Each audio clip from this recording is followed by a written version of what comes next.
Hey mga kabasyong, welcome sa aking YouTube channel and Facebook page. So, andito tayo ngayon sa aking garahe. So, meron tayong bisita. So, ito ay EE110 BB, Big Body. So, ang concern is yun, malakas sa gasolina. Tapos, yun, itinaimin ko siya. Makikita niyo naman. Kaso subject for ano na to, subject for overhaul dahil nagtututot na yung kanyang langis. Eh wala tayong ano, medyo may gagawin pa tayo. So yan, galing pa ng Manila si Sir. Yan. Sir. Opo, yan. Yan ang ating bisita from Manila pa. So pauwi siya ng Ilocos sa Candon. So itong carburetor na to, wala siyang dito sa may ilalim ng kanyang solenoid. Wala yung connection patungo sa dashpot. So, ang ginawa ko, mga kabasyong, kapag ganyan yung inyong karburador, dito nyo lang irerekta nyo na. Tapos itong isa ported to eh. So, ang gagawin ko, magko-cross na lang siguro ako dito ulit. So, hihingin ko ulit yung ano. Hihingin ko ulit yung ano, tayo ko-cross ko dito sa ported line.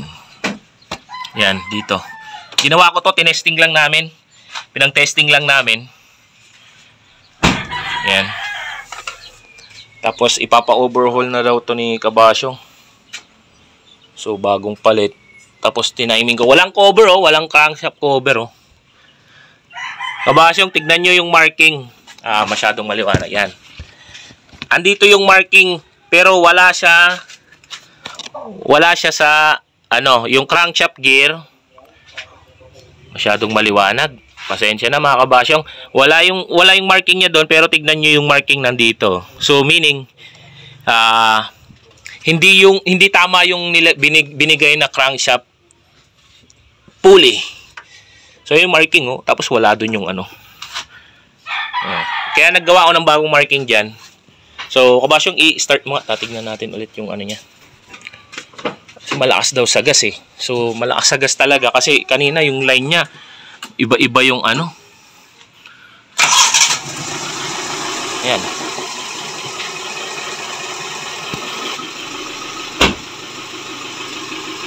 Siya na yan. Hindi na siya galit na galit kanina. Galit na galit dumating eh. Medyo may singaw dito sa tambutso. Kaya maririnig nyo. Ayan, makikita pa nga may usok-usok pa dito banda. Apart na yan.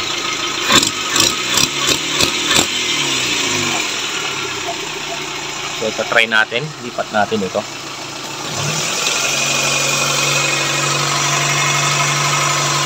So sira na yung kanya palang secondary. So aayusin ko pa itong ano, dapat tataas pa yung RPM niya.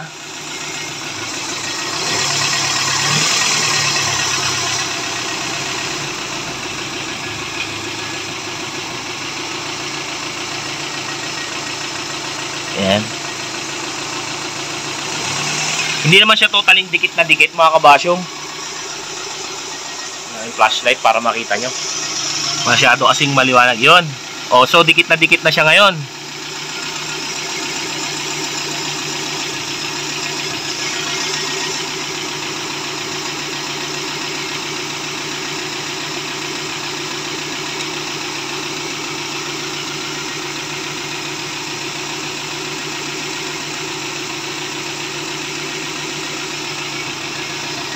Lalayo natin ng konti. Tingnan nyo, tumataas yung RPM.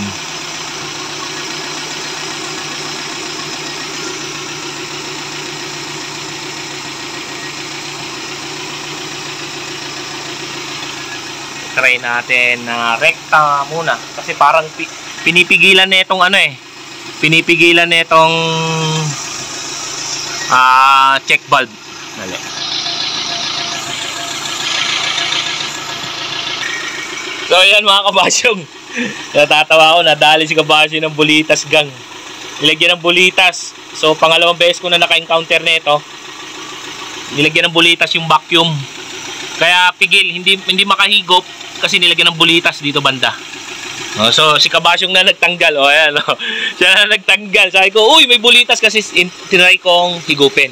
So ayan, pag mga bagong bili nyo na second hand na sasakyan, titingnan nyo lahat yung mga vacuum line kasi meron talagang dinadaya. Tulad yan, dinaya na. May bulitas yung vacuum line. Kaya medyo parang hirap na hirap. Kasi nga, tumutulong pa yun eh. Basyong pa-off nga.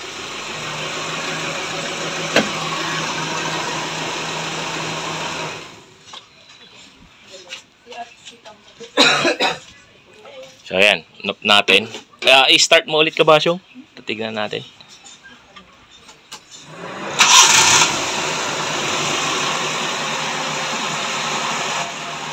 Mahina yung ng diaphragm. Itong diaphragm na to.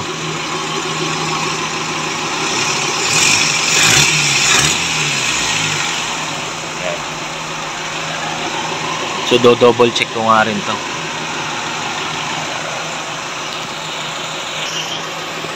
So yun mga kabasyong, sinuggest ko rin na ipa ulit yung patira dun sa gumawa kasi medyo parang may dun sa baba. Medyo may pupuntahan tayo ngayon. Ayan.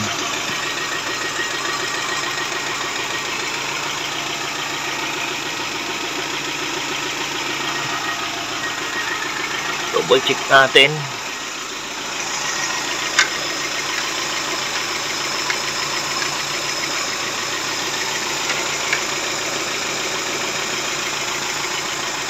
Ayan. Okay na siya. So, ang layo nung timing. Yung crankshaft pulley, sabi ko kay Kabasyong, pamarkahan niya ulit ng bago. Although nilagyan ko ng marking pero pentel pen lang yun.